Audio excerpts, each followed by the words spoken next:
Yo, now I know a lot of people out there are probably thinking, like, come on, dude, how am I ever going to get a rental property? It takes a lot of money. I got to save up like 20% because it's an investment property. Then I never did this before. So a lot of people had those concerns of, I want to get into the rental game. How do I do it? What's the easiest way to do it without having to stack up a bunch of money? I'm going to give y'all some game on how most people, I'm not going to say all, but I feel fairly confident that most people acquire their very first rental property this way. I'm going to tell y'all the easy way to do it. It doesn't take 20% down. All it takes is a little time, energy, effort, of course a little bread, because you don't get anything for nothing in this world. But I'm going to give y'all the game on how to cop your first rental property, how to do it easy, how I did it, how some other big time finance YouTubers who are investing did it, how, everybody didn't get $1 million starting pot from their father. Everybody can't go to the bank of dad and mom. I wish I could go to the bank of dad and mom. That would be dope, but nah. I don't know. Even if I could, I don't know if I would want to. I remember once I was probably like 20 and I asked my parents to borrow some money for something, and it was something slight, like it wasn't slight, but it was $500 I needed to borrow for like 2 weeks to give them their money back. And they asked me so many damn questions. You would have thought I was applying to have my name on the ballot to be the president of the United States. Well, anyway, let's dive in. How to get your first rental property the easy way, how most Americans probably do it. Let's get it.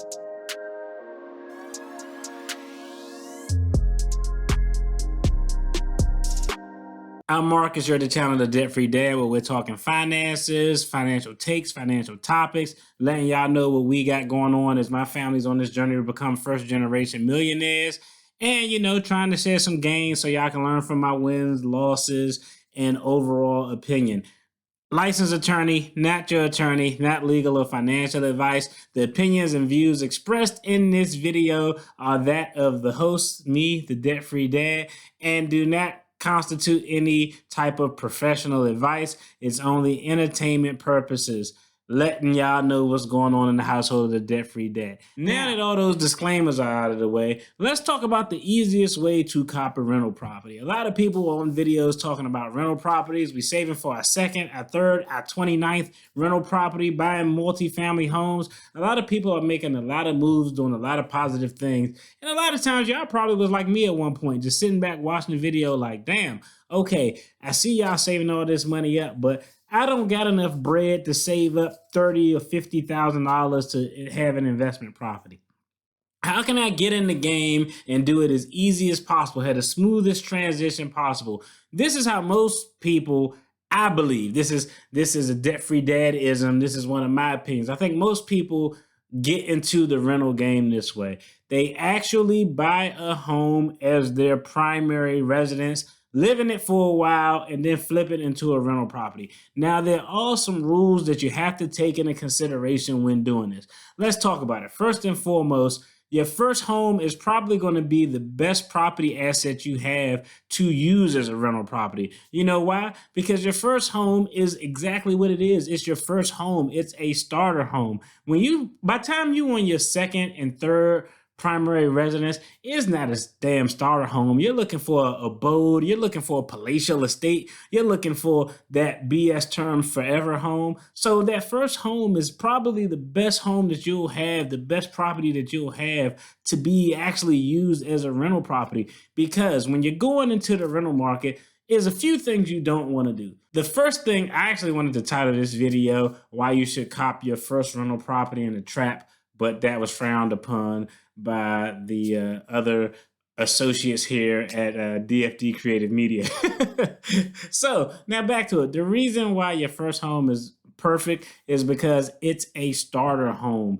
Homes that rent the best are starter homes. You can actually go out and buy a $700,000 or $800,000 home or a $500,000 or $600,000 condo somewhere that's really nice. But for me, what I found in my experience is that those tend to be more problematic for rental. The rentals that I like to use, that the people I talk to who are successful in the field like to use, they like to use 2 to 3 bedroom homes, anywhere from 1,500 to 1,800 square feet, in reasonably moderately good neighborhoods. They don't want to get the neighborhood that's the super greatest neighborhood, because that's going to put them at a very high rate to get into that neighborhood. But they don't want to get a neighborhood where, it's like the wild, wild west or a zombie apocalypse or something, because then it's going to be kind of hard to find renters who want to come in, who want to build a home. And so you got to find that happy medium, a place that's not too affluent,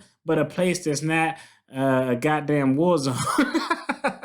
And so that's point number one. Point number two is that when you're thinking of your first rental property, your first home that you could potentially turn into a rental property, you got to think that, hey, who are the target people? If I buy this house and this is my first house, what am I looking for?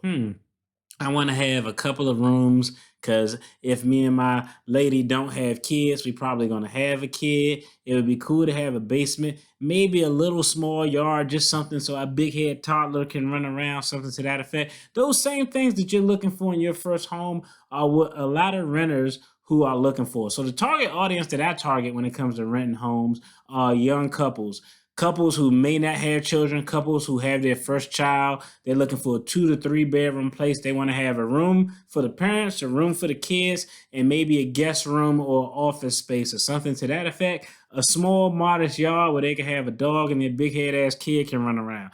That's kind of what I look forward to when I was looking for my home. And that's what I look at when I'm actually looking at homes as investment property. I already know the city and state where I'm going to probably cop my next rental property. It's probably going to be in South Carolina, because I feel like I could get a great return on investment there, because houses there are just so damn affordable, and it's not like, crazy ass house prices in the California, New York, DC marketplace. Now, there's a few rules to doing this. The first thing is, when you buy a residence as your primary residence, right? So you found a place, is a nice modest home, is a good home for your very first home. You found this place. You're probably going to go the unconventional route. Very few people, I don't know if y'all may be blessed, but very few people I know put 20% down when they bought their first residence to live in. It's just not the case.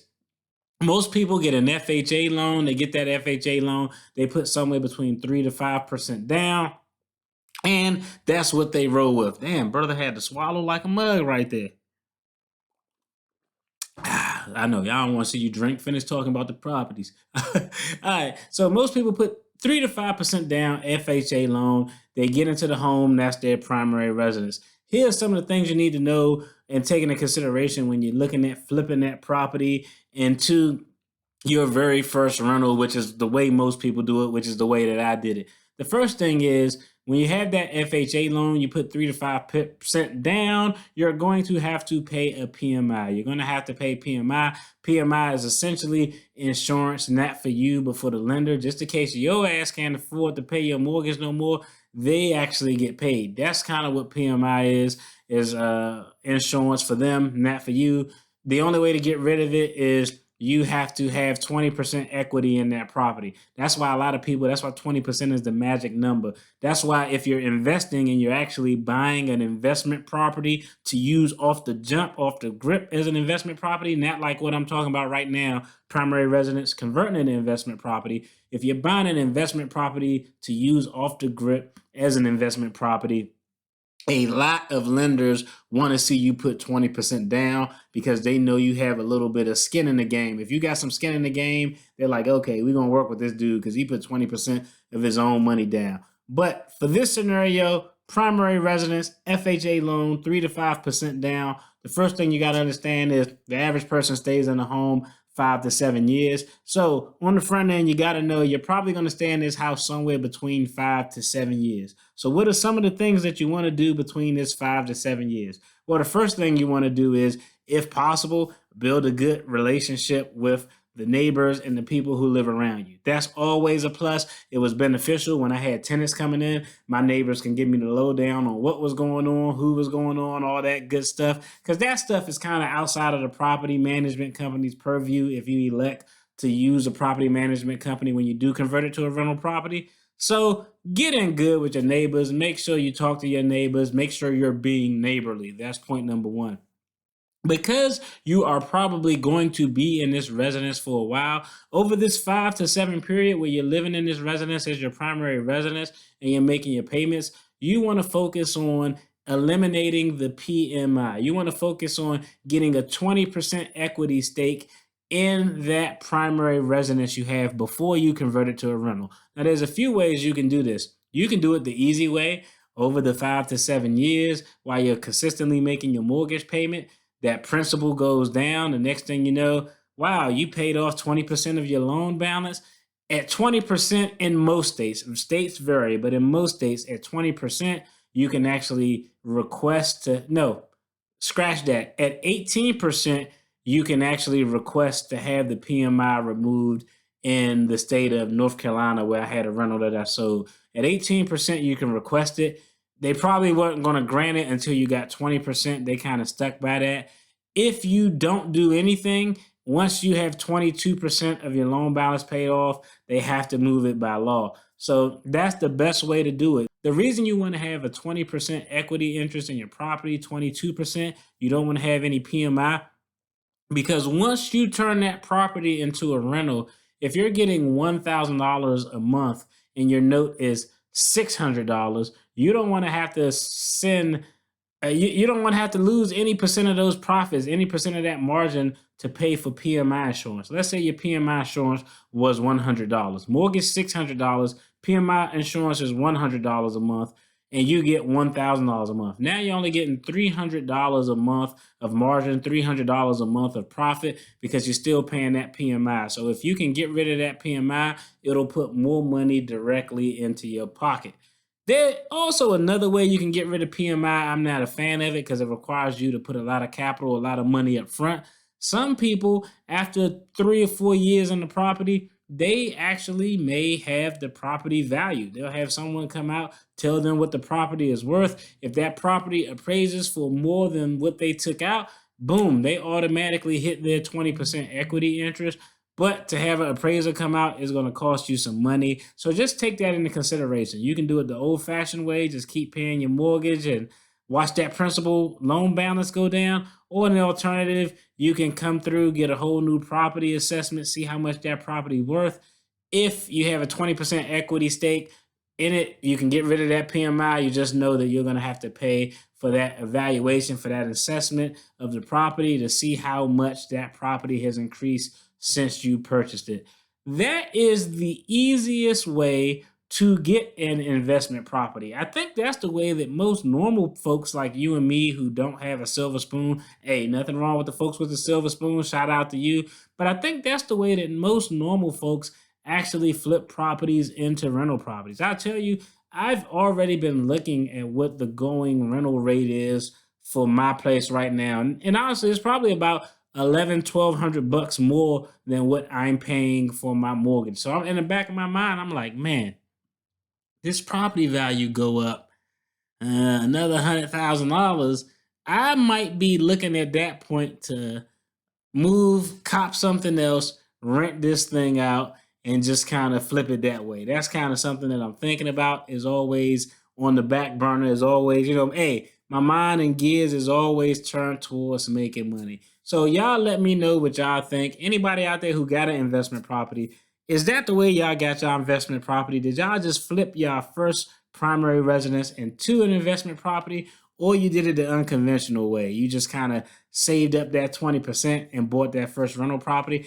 I would be willing to bet that most people did it primary residence to rental property. That's what I'm gonna think. I probably put a poll out, because that's what I think I'm gonna put a poll out. That sounds smart.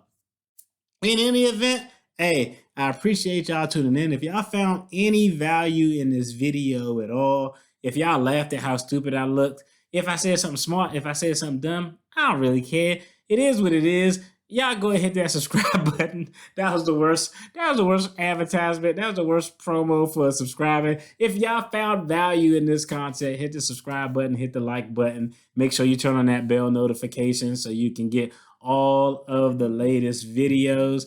Hey, as always, I appreciate y'all tuning in. Y'all take care. Have a blessed week. Peace.